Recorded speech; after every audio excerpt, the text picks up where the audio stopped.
been hearing about America's opioid crisis for years. According to the Centers for Disease Control, on average, 130 Americans die every day from an opioid overdose.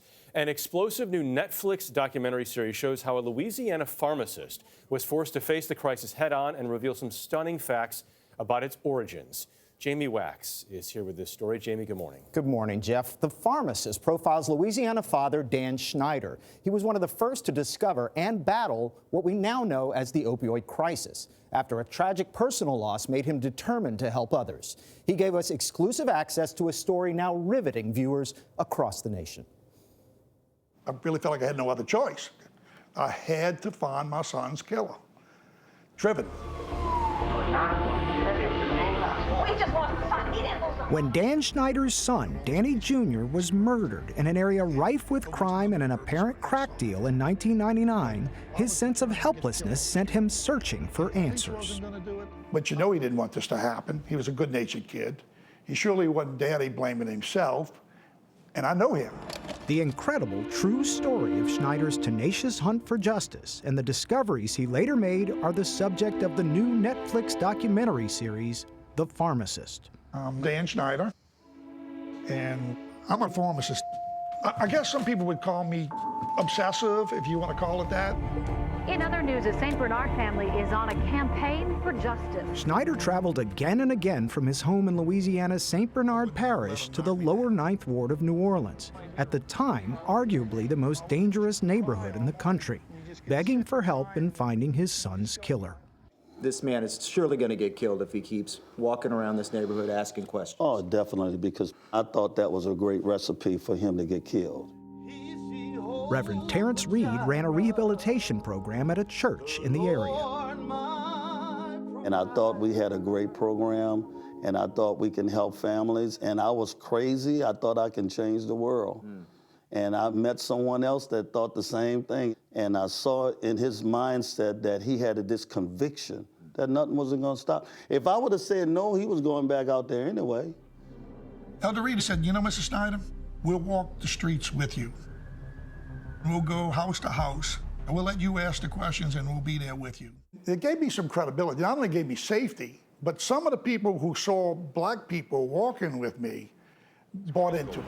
In terms of identifying the efforts on the street paid off with a conviction. The 16-year-old juvenile was the actual trigger person in this homicide. But after getting justice for his son, a new mystery landed on his doorstep with a different drug and a different dealer. I ran a printout to find out how many OxyContin prescriptions we were filling at Bradley's. And when I ran this thing and I looked at the paperwork on it, it was a routine. Schneider was on a new crusade to save young people's lives from the opioid problem that was only just beginning to ravage his community. What does being here at this place mean to you? What I want to do is show the reality of what families go through. This cemetery is filled with a lot of young people that have died from this opiate epidemic. And that's what I saw happen.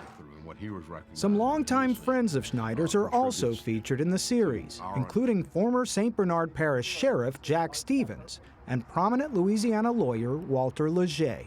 I've never seen anybody do anything of this nature, and he seemed to have run into a number of roadblocks of members of law enforcement, federally and locally, kind of getting in his way, but it didn't deter him. Leger is currently representing the state in its lawsuit against the drug companies. What Danny's battle was about was a very local battle involving a particular manufacturer, Purdue, manufacturing OxyContin, which was, people have alleged, abusively marketing to doctors. This doctor took advantage of it and illegally ultimately prescribed opioid drugs.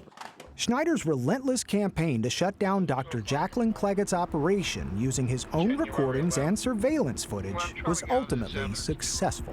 Help support a case against Today, while we were sitting here doing this interview, is 10 years to the day that you got her practice shut down. So yeah, no, I felt a great deal of satisfaction, but the world never really knew what I did. Now, the St. Bernard police knew, and quietly they gave me credit, okay? FBI would never acknowledge I did anything. DA would never acknowledge I did anything. If you're a guy in Dan's situation, it's hard to have a high degree of confidence in the police. I was sheriff for 28 years.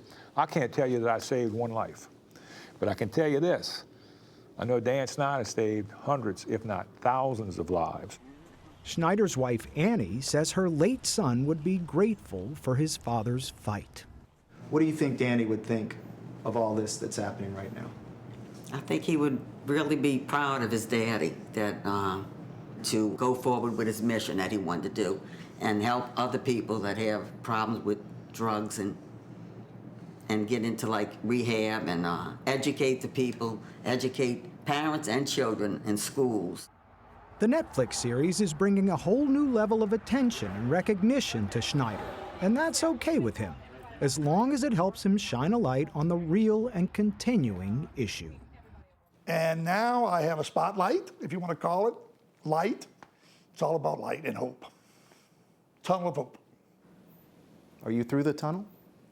No, I'm not exactly through the tunnel, but I can see light. I can see light and hope, where I had almost lost that hope. Not sure you ever get out of that tunnel completely.